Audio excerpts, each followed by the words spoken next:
It was our longest undefeated. Yeah. Yep. 41 games. So from the middle of 2004, Langland Creek beat Willunga round 9, and then we won after that. And then 2006, we got beaten by Langland Creek in round 11. Wow. So the Creek, we started with the Creek and ended with the Creek. So it was our undefeated. It's gone to David Hams. Hams gives up the thing, goes to Dobson. Advantage played. Dobson kick the goal or it'll come back. Goal is kicked. Dobson will get the goal. It would have gone back to David Hams anyway. He don't care. It's a grand final. That one's a good one. Tell me about it.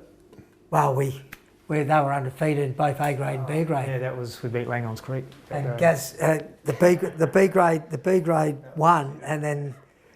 Funny day. I was coaching the reserves. Yeah. And they beat us by I don't know how many goals every time we played them. And we beat them in the grand final. And my full back was Paul Roberts, who's Chummy's grandson, kicked the winning goal. Wow.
Wow. He was a full back and he ran down to kick winning goal. Is that right? Yeah. And then the A grade came out and it was just like, they were gone, weren't they? Well, we got a lot of confidence from the B grade winning, but they were watching, the A grade was obviously, watching they went out, they actually warmed up pretty early too, didn't they? that's the thing. They warmed up really, it was a hot day. And I reckon they must have spent over half an hour out there warming up. Of course, then when they came back in to watch the last few minutes of the game. Yeah. And seeing the full back come up and kick the winner. Well, one of the guys, I reckon it was Timmy Rogers, I'm not Slant. sure.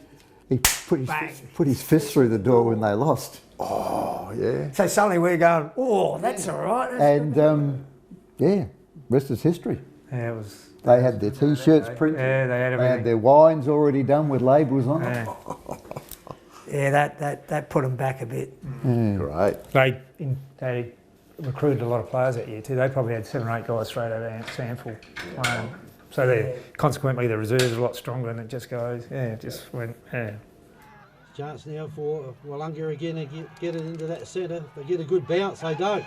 Way it goes out here, bounces nicely out here for Portlock. Portlock kicks it in the Hams area once again. Hams comes over, can't take the ball, has a shot for goal, and bounces it once, like a basketball, picks it up, puts it through. Barry Pilmore coached up until...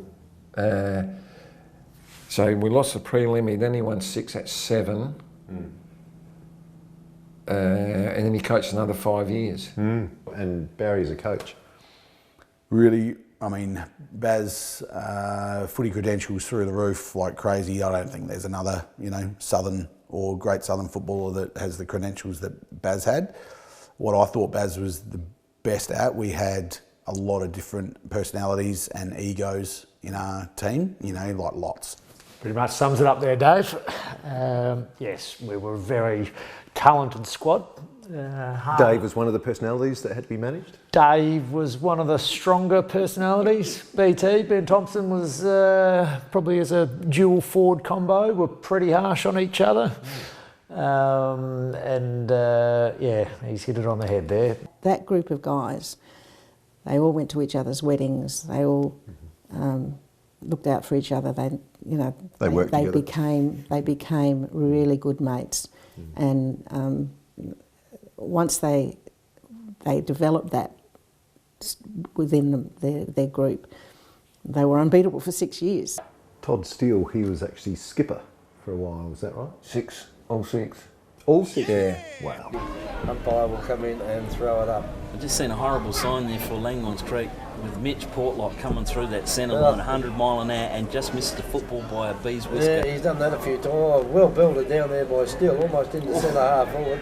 McGowan, just going in putting it there on? and he's just going whack, whack, whack. It's kicked down there by Baxter into the forward line. The ball will be a free kick, I would think, kick down here to the full forward in Thompson. Hang on, yep. And Thompson will take the free kick. Yeah, he epitomises, you know. Todd Steele? Yeah, Todd, about professionalism at a lower level, you know, because, you know, you're expected to do it, you know, playing AFL football and that, but he went out and he played at South and, you know, could have quite easily just spat the dummy and come back, but he persevered out there. He played a lot of twos footy, played a few league games, I'm pretty sure, but played a lot of twos footy, but came back and he was just so professional. Number 29, Ben Baxter.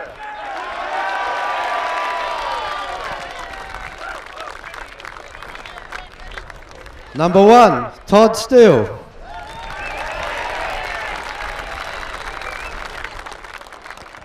They went to school together. You know, out of those 15 guys that were playing in that side, they went to school together, and their dads and mums knew each other, and it was just the extension of a big family. And that's what I meant before. And they, after losing in 2003, to become best mates. You know, they were doing it for each other. That's how you do it. And off the field too, the coaches could pick out the best of each boy and bring the best out in them to make them play champion footy. Yeah, it was a good combination. Baz was a great coach, but probably a better people manager. You know, we controlled everyone. Didn't have a go at us too often, but you know, knew when he was. You know, when he did, he was deadly serious. So, yeah, very, very good. Good job. Man and coach. And Baz just managed it perfectly. Yeah. Basically... Gave loose rein to those who needed it. Yeah. And he was there, he was mates with everyone, but when he needed to, there'd be a firm sort of hand that he'd rule with as well. But he just, you know, didn't make big issues about things. He'd listen, but still do it his own way, but you felt heard. But yeah, I feel like some other coaches would have really stuffed up our group because there was so many different dynamics and different big personalities. But he, you know, in hindsight, you look back and you go, wow, he actually managed that really, really well. Yep. Funny, all the great recruits Willunga's had over the years, Barry's probably been the biggest one as far as, you know, the impact, not as a player, he was a great player. He was a great player against us in those days, and when obviously played a fair bit at West Torrens. Always will be a Norlunga boy, but invested a massive amount of time and a huge success for Willunga during his era. And they still live off the legacy today. You know, you know, the off-field people. You had people like Des McGowan and all that sort of stuff during that era. They stuck pretty thick, and the results. I mean, that amount of premierships in a row. As I said, I think there was 2 grand finals either side that we lost as well, or prelim finals. Really? So every year it was more than super competitive. So, and that legacy's still there today. You know, we've been successful ever since. So, good job. It was a bit of a turning point actually, because we were struggling as a club. Yeah. And just a young committee changed it all. In fact, he took you to how many premierships? Well, we won the 6 in a row. Yeah. And, you know, missed the 7 in a row by a kick after the siren. So he, he was phenomenal. And there was grand finals after that as well that he took the club to. But yeah, Baz was great. So, well, tell us a bit about your background then, Barry. How did you arrive at Willunga with these gentlemen? Well, Des, well... It's a long story. Do you want to start at Willunga or how? Tell me the long story, yeah. Oh, I started at Willunga in '67 as a junior, and then went through juniors, and then in '76 Willunga didn't have an under-17 team, so Willunga 17s went up to Willunga. So I played a year of under-17s at Willunga, and Willunga's junior colts, their half went down to Willunga. So, but then after that, started playing A-grade footy. We won a premiership at Willunga in 1982. Then I went to Torrens in 83 to 86. Then back to Willunga then I detached to Retina.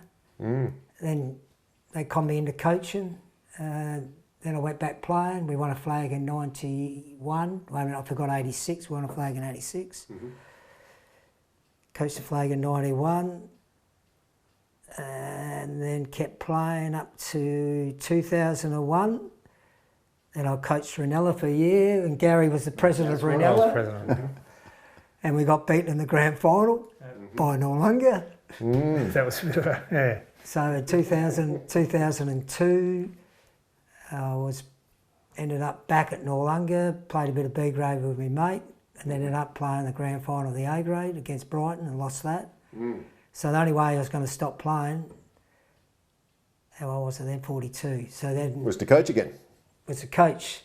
So then Des rang me and said, come out for a chat, and The rest is history. the rest is history. Des was a football manager and rang Gaz up where we'd be interested in coaching the twos and being an assistant coach. Gaz came as well. And Well, Des, what did you 12 say? years together. What did you say to him? We needed him. Oh, okay. That was easy. So No, you did. You did. Yeah, yeah. No, we needed some southern type football. Yeah, we were good, but yeah, that seemed to be the lacking thing at the time, and that's what Langons Creek had. They were always more physical. So Baz come up, Gaz come as well. That's both from southern. Huge kick in. To the centre of the ground, Roberts up, punches it away to Baxter. A return the friendly fire, goes to McGowan, but they're all after him. Oh, Baxter's lying on the ground. McGowan, give it to him, he's sitting on his butt. Handballs it up, oh, that one's too high from Radbone. Umpire's saying they play on. They're letting it go now, there's a bit of willing stuff going to happen in here.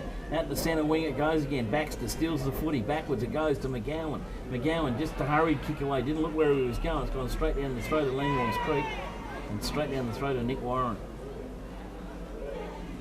Warren now unloads it, pumps it long again. They've got to get it down inside their 50.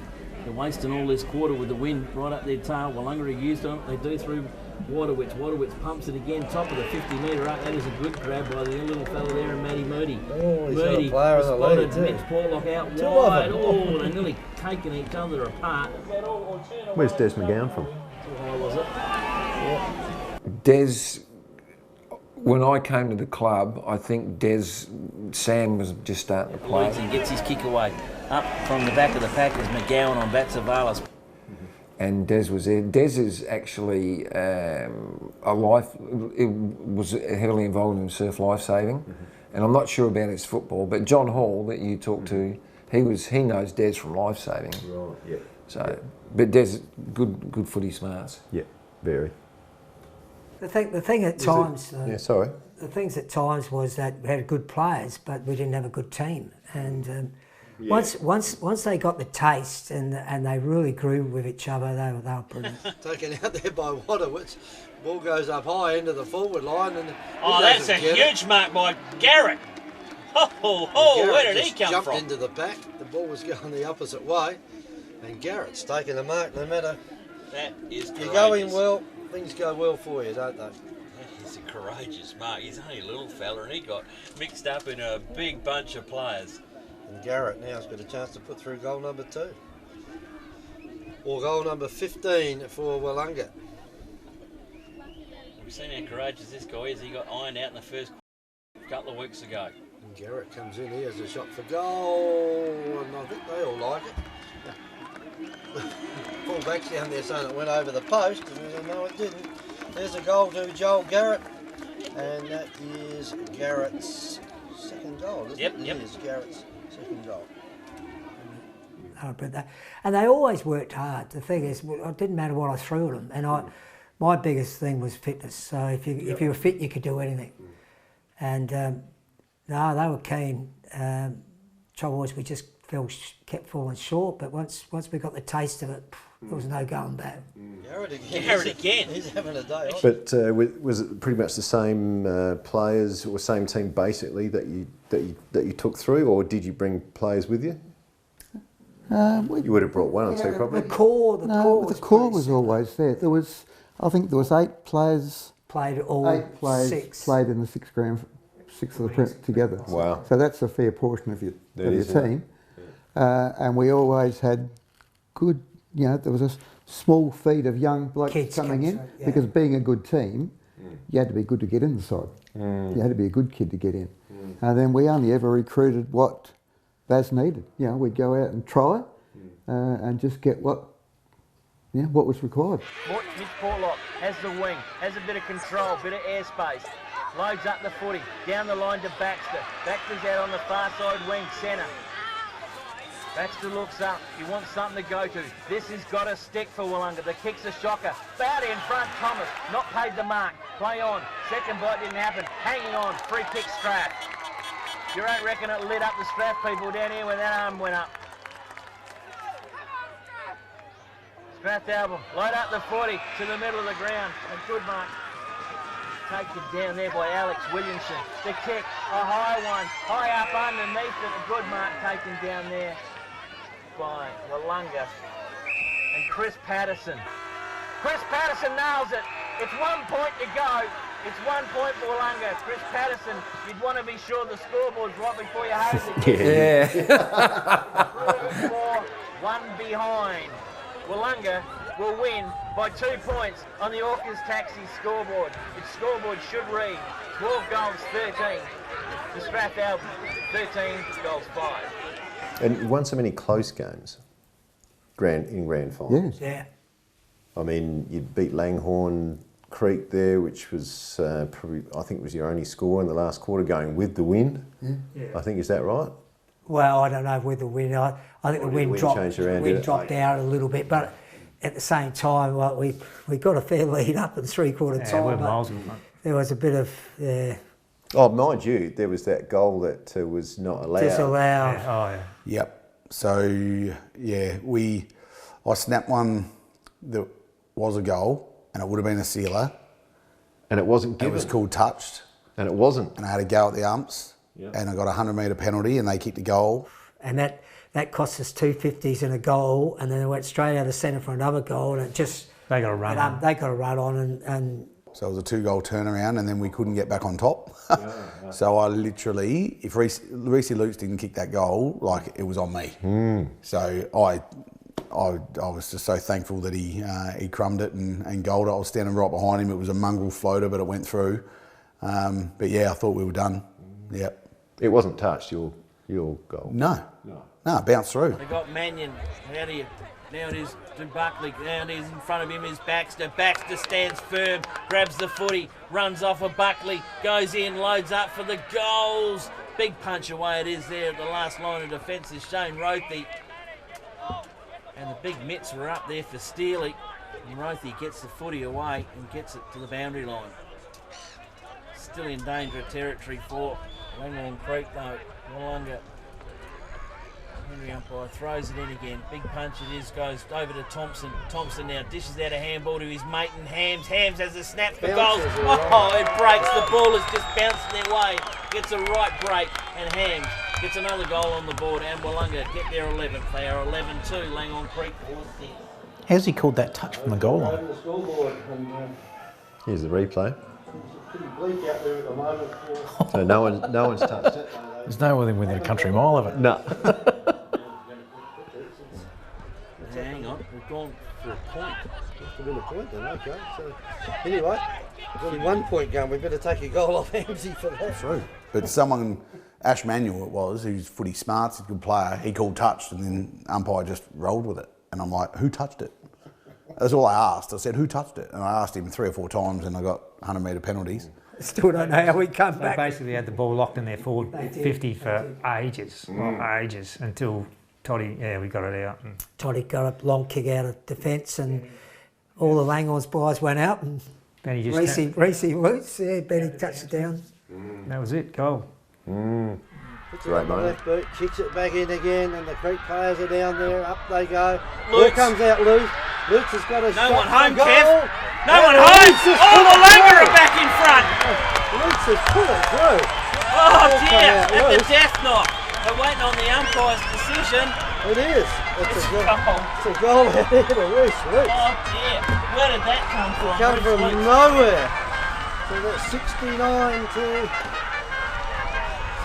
to 67. 2 points the difference. The Creek's in front. And I reckon we're at about the 26-minute mark. So just over 4 minutes of time on gone in this last term. Oh dear. And Willunga hit the front nifty. Back up in the centre again, it ain't over yet. The Creeks can still sniff it. They do. They get the footy out of the middle. Back inside 50 they go. Punch away from Alexopoulos again. Run in and again. Here comes Saunders. Wraps up Willunga. Willunga get rid of the football. Like McDonald with the soccer off the ground. It goes to Philippe Hill. He's got a left foot, but it's going down. Got the Bounce full. on the No, full. it's not. No, it's not. It just bounced inside to the boundary umpire. So it's alive for Langhorns Creek. And has this brought the crowd out? Langhorns Creek, Willunga would not want to give a free away here in this infringement. They are all the big guns are going About 4.5 up. minutes of time Up on they go, gone. Steele punches it down on the ground again. They wrestle the footy, more time wasting. The footy will go down and be bounced up by the central umpire. Oh, everybody's just got their ear up in the air waiting for the final siren. The footy goes up from the umpire. Tim Follett goes up and Steele gets the tap down. Trying to wrestle out of the ground, they go. Umpires are letting it go. They're trying to get the footy squeezed out. It's not happening. And now Kelly comes into the rupture. He wants Tim out of there. Kelly and Steele will do better. As they started today to the death knock, Kelly goes up, gets it down to Mitch Portlock, tries to get a handball out. It goes into a pack of players. It's one of the biggest mini games you've seen. There is players everywhere in there. Willunga Nearly need to 5 box minutes it of up. time on. Willunga do not want to give a free away inside this 50. Up they go again. Steele gets it out wide to Saunders. He hards under the footy. There's a siren! Willunga win 206 by 2 points. And Lutz will be cheered from the ground. Oh, he is. David Handy's looking now and shaking around on the last goal. Unbelievable game of football. Langhorns Creek boys are devastated all down up on the deck. And Willunga, their supporters are coming from everywhere around the ground. They hung on to win 1 goal and 1 goal only come from Reese Lutz from Willunga. And he has been besieged by the Willunga supporters and his teammates. The only goal they kick in the quarter, and Reese Lutz, the most unlikeliest guy to get it. Open goals, 50 metres out, pumped it long, she bounced on through. So 2-point win there to Langhorne Creek, and they kicked the ball through with Reese Lutz running into an open goal, the most least likely person you're going to expect to kick a goal. And they put it through, snatched the ball from Willunga deep from Langhorne Creek well into time on. That's the most nerve-wracking game I watched, I reckon. And when Reese got the ball, I just looked at the guy next to me and we just looked and thought, no, he's not going to kick that. And it just went through. It was great. We had some good teams in this era. Wow. Big forwards, big powerful forwards. 2 of them. Oh, we had more actually. You had Hams and Thompson. They had Matthew Thomas, number 11, who was as big as those guys. From Willunga, Steele comes in again. Oh, but the big fella in James, he gets it back out wide. Genovese there, traps the football in towards the Thomas territory. Thomas takes the mark. Too far out to score. Mitch wants it in a hurry. The forward line's been kept open. Hams is there one-on-one. Territory's where it's going. Goes into Hams territory. Hams, he sticks it. Top of the kick-off square. Will not miss from here. He kicks in front of 3. him, inside of him, had him everywhere. Yeah, and straight at him. He kicks 3, dead straight in the second term, and got Willunga Motrin. Can he do it in the last? He's 15 out, straight through the middle. Bob Martin just loves the way they come zinging in like that. That one's stuck up in the tree. Trev's gone for a new footy. Langhorne Creek 7-13. Willunga 9-16. Then you had Sam McGowan, who would be key forward in any country footy side in Australia, and he got the 4th. He got the teenager that was playing his 5th game. Plays on. Centre corridor, they need the football. Courageous stuff from both Willunga and Langhorne Creek. Oh, McGowan might have given a free away. No plans to call. Husey, what are you doing up here? He's on centre of the ground. Goes back out to Warowitz. Oh, Willunga are coming up. Goes up to Thomas. Oh, runs off. Thomas runs in. Open goals. That's it. Nail the coffin up. It can't be enough. Willunga a runner on everything. Langhorne Creek will run out of legs there for Emmanuel. He had no hope. He just could not chase Thomas at all or turn away and jump into him. And Willunga jump in. So, could have been a really good player anywhere. I reckon a super centre back would have been unreal. But we didn't need him there. So he played a half forward and on ball. Helped three male medalists on ball, like to no end. Like blocked for them, did the team thing. That's a a little bit ginger in the jump. McGowan's got the legs on him. McGowan back, steadies, back inbound he goes again. Now Willunga peel forward, they go forward again, finds Thompson and finds him right on the chest. And Sammy would be the one that push up onto the wing, clear some space for us. You know, like, yeah, just not unsung because your record is unreal, but just super appreciated, mate, as a teammate. And I know every other one of your teammates think the same of you, mate, so it's a credit to you, the way you went about it. Well done, Sammy. Sammy Brown.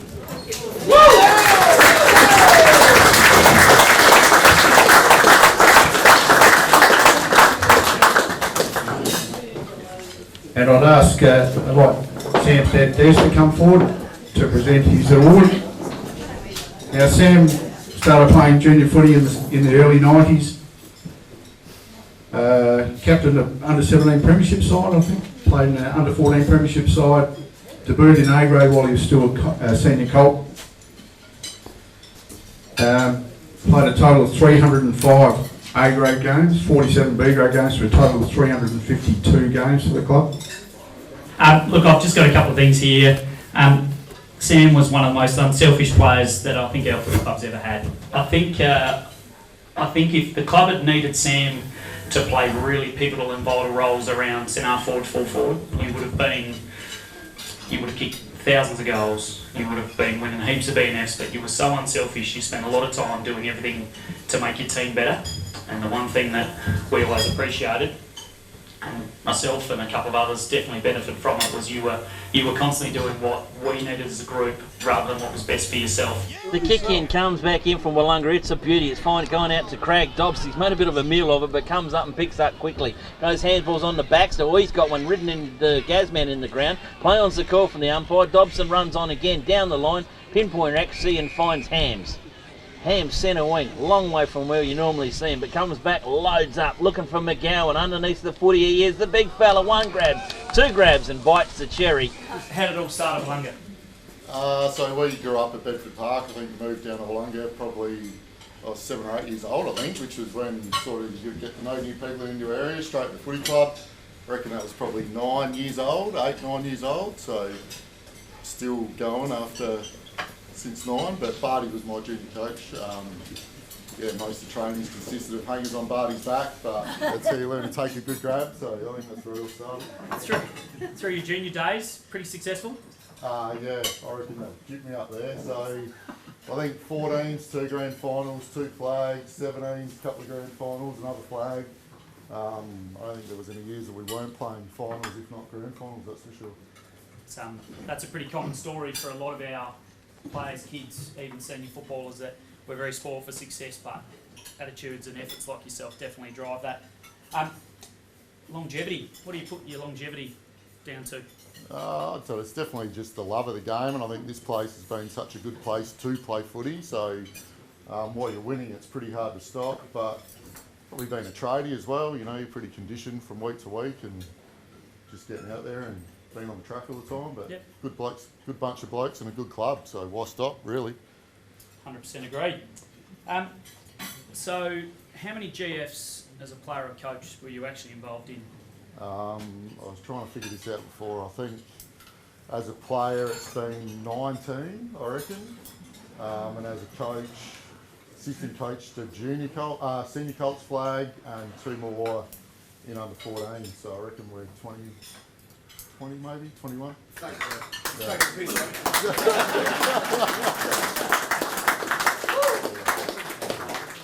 there's some footy clubs that have been around for a very long time that don't have a record like that. So that's that's very good, Sam. Well done. Well done, Mitch. Thanks, Course. Spoke very well. Yeah.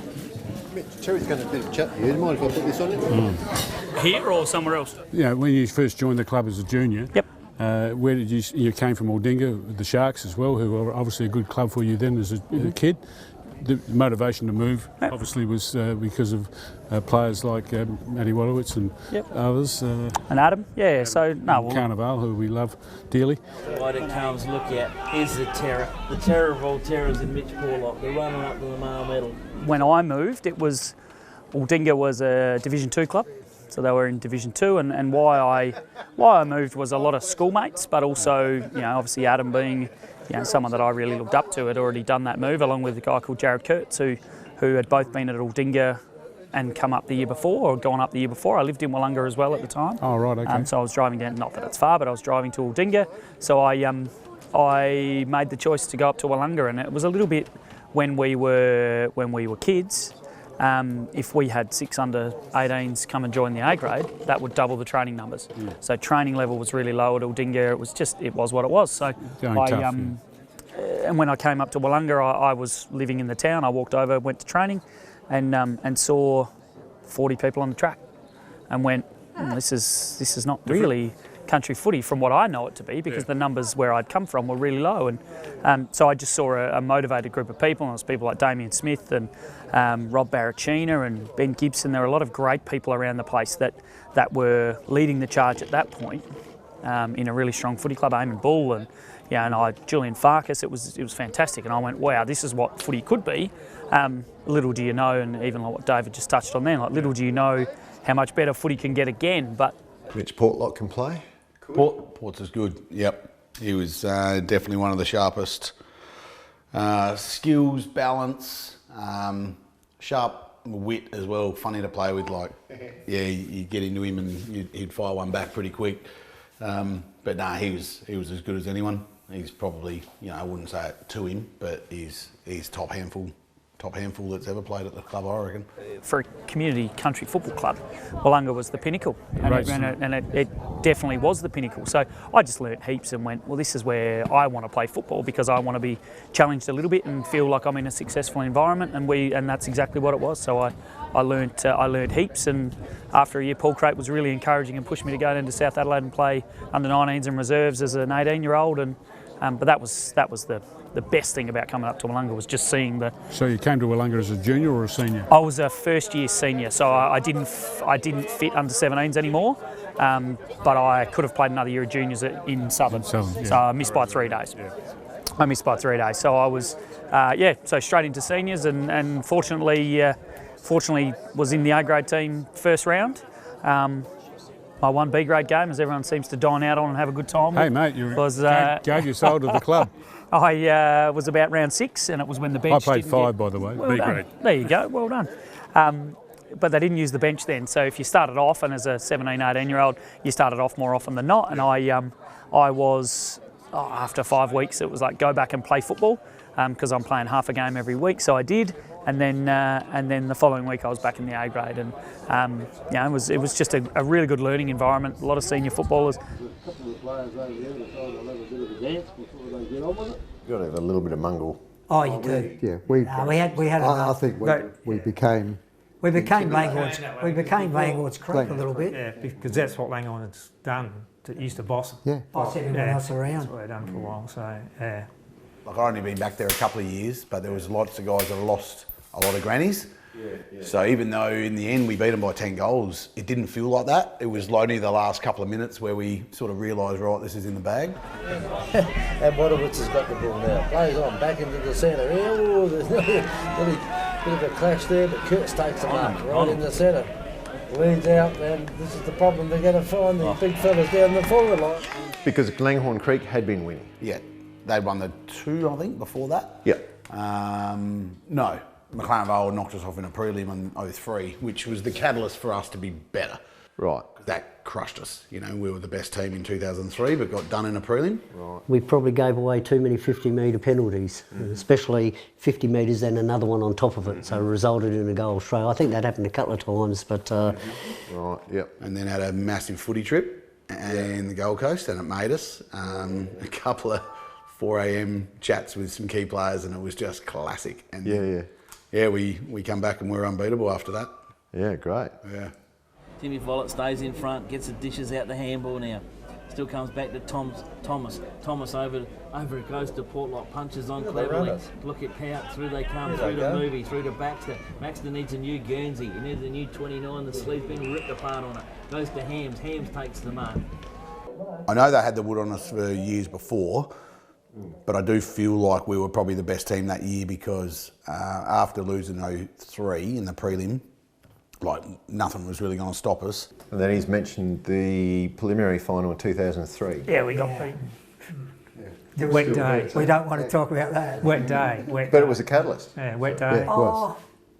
Yeah, it was a catalyst, but I think then we went back to square one, and I think the footy trip to Gold Coast was probably the catalyst. Yeah, got everyone together. Got everyone together. Everyone got to know each other better. Because 2003 was my first year and Gaz's first year, so we got to learn a lot about each other And the club. and the club as well. Yeah, at the Gold Coast. But the other thing is we had that pre-season camp at Kyneton Rocks, which was brilliant. Pretty handy too. So.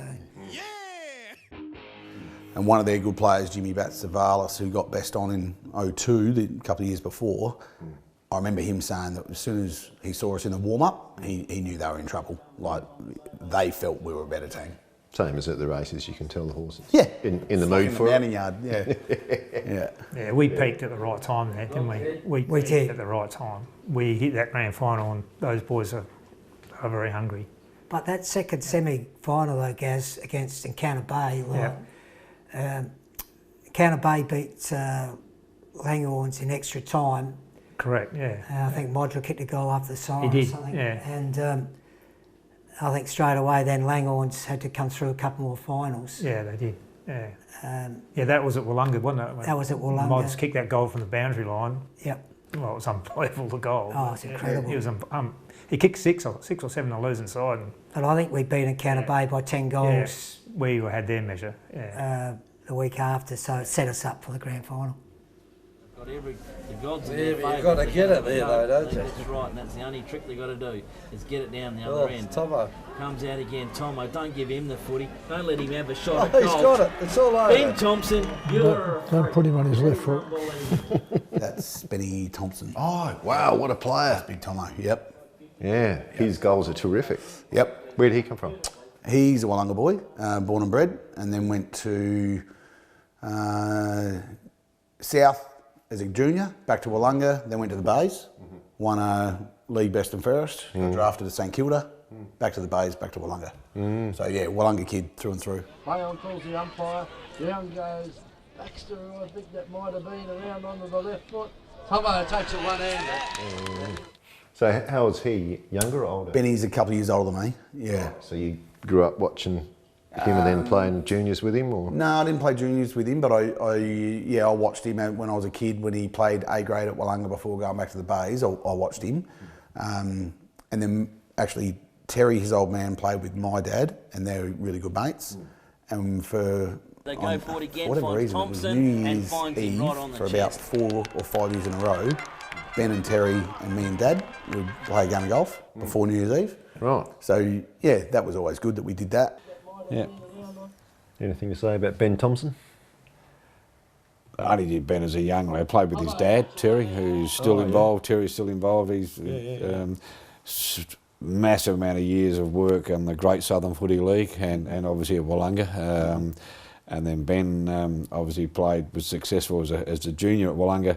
And I think Dave just touched on it then. Had a time at South and a couple of years at St Kilda in the AFL, and then came back and contributed back to the footy club after they'd done that. So, But Terry could play?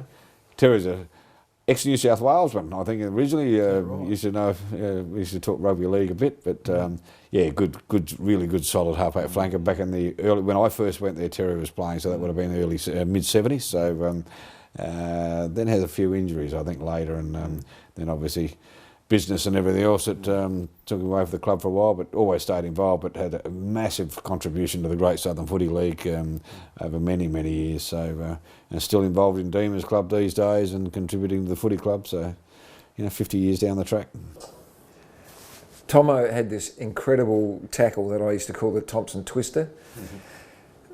I think we were playing in Counter Bay one day, and he was at the northern end of the oval, and he was running next to his opponent, and they were sort of scuffling from the ball, and he grabbed his opponent by the opposite tit, right, like on the left-hand side of his Guernsey, and just pulled him around, and the guy just collapsed, right, and Tomo got the ball.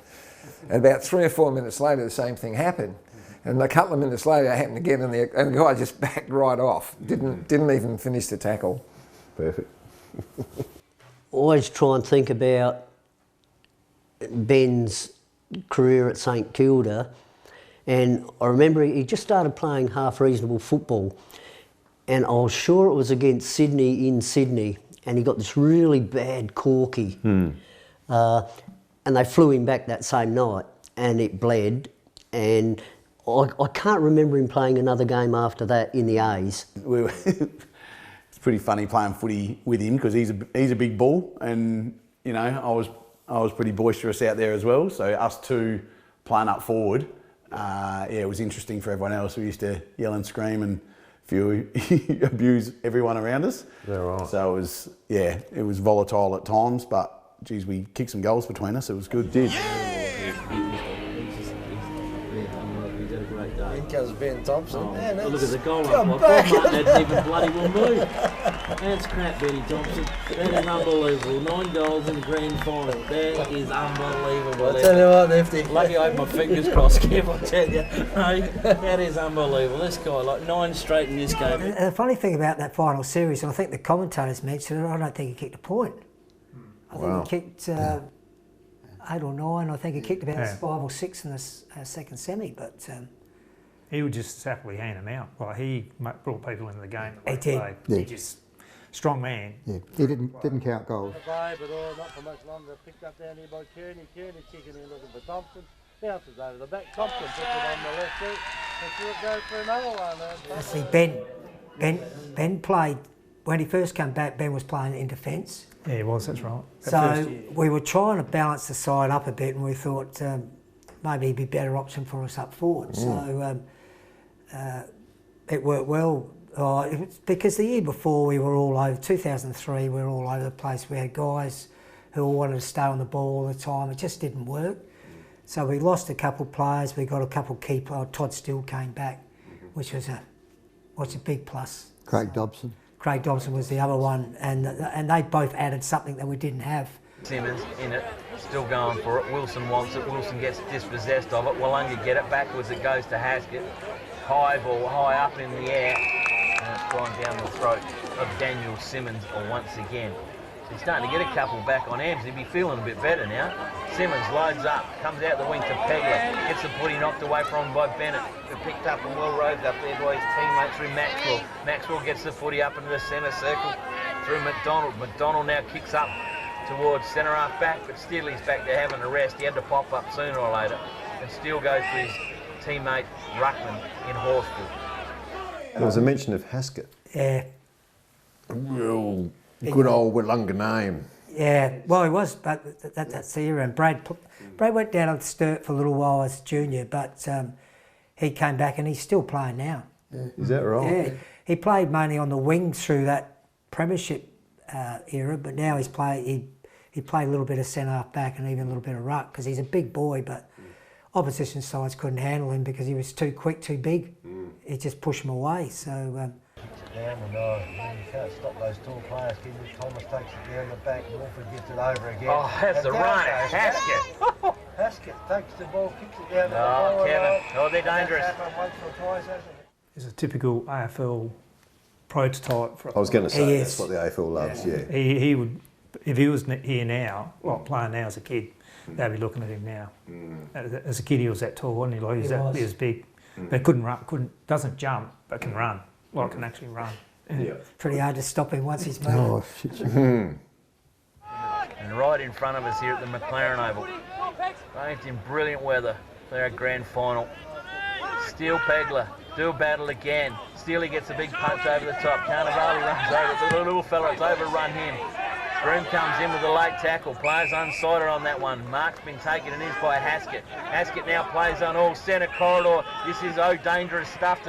Down they run through Glass. Glass delivers the footy on the bounce and picks up by Ham. He goes back door to Roberts. Roberts lays one up in the air. Good mark taken down there. About our team in that premiership era, I reckon out of the, let's say, 2022, there would have been 15 Willunga kids. A lot have gone to town and come back, but yeah, at least a dozen. And then we dragged a few mates from like Aldinga and contacts that we made when we were in town, like at South. We dragged a bunch of them back. But at the core was all Willunga kids. And everyone thought we were getting paid overs, but we were playing for the club. Adelson out in front of him now. He's got the other big fella in Haskett. He's dispossessed of the footy. Haskett comes back and gets the football. Mark Tucker's after him. Haskett gets a kick away. Top of the square is Ryan. Back of the pack. And I think that's the difference, like why we won some close grannies.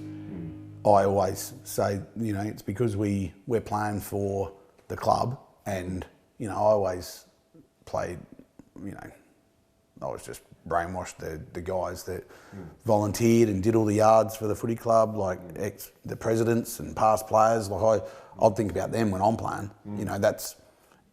I wasn't playing for anything else other than everyone involved with the footy club. And I tell you what, I got probably more enjoyment out of being a trainer as I did playing. Yeah. Because you were Didn't get hurt? No. Oh, yes, I did. I got hurt carrying young Garlic off in a grand final. Richard, No, it was Richard, one of the Alan Garlic. No, it wasn't Alan. It might have been Richard. The younger one carried him off in a grand final because he'd done his knee, so I picked him up and carried him, and then I did my knee again. So I did get injured as a trainer. who carried you off? I was icing up on the table, and they all criticised me for icing up on the table. So, but no, then that era that we had with moving on, the early 2000s and So what's your best memory? Good committee. I mean that committee that. I wasn't on committee until 2003 with Benny. Yep. I'd never been on committee, never done committee, didn't want to be in committee, just did it as a trainer, head trainer. But then I took over the role of president. I don't know how that happened, but I took over the role. Probably the same way it happened to me, mate. It's called a conspiracy. And it's a matter of volunteering. You stand up and everyone moves back. Yeah, that era, we were so lucky to, for me as a president, 6 in a row, but we had a good committee too, we had a good secretary that stayed on, a treasurer, Hoppo, we had all roles covered with everyone doing their bit as a committee person, and junior looked after us, junior football with Paul Collier. It looked after itself, but you still had to manage it. But there was so many kids. Like now, we get the premierships come from three components. It's players, of course, coaching, of course, and administration. And without the three together, premierships don't come. No. We've been lucky, I think, over the last 50 odd years that I've been involved.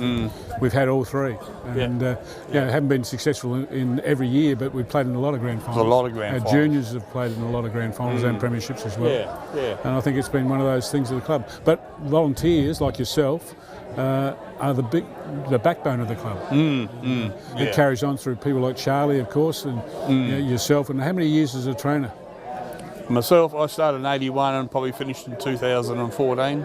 Was that because the presidency thing took some time? Yeah, it did. Yeah, it did. It was time to move on to let Pete Thomas was sort of doing one more year, then Meredith came in. So, and as long as you keep doing it, no one else will. It was time to say, nah, I've had enough. And I'd done that. I'd been to Zone. Luke South took over from you? Yes. Association, the Zone, you did Zone as well? Yeah. Meet a lot of people. Yeah. Meet a lot of people and all sorts of personalities and now I've enjoyed. I've been so lucky, so lucky. Well, we've been lucky to have you, Langy. Yeah. All right, well, thanks very much, Des. Thank you very much. Barry, you're a legend. Thank Barry, you. You're a legend. Thank you. Thanks very much. Terry Thompson, thank you very much.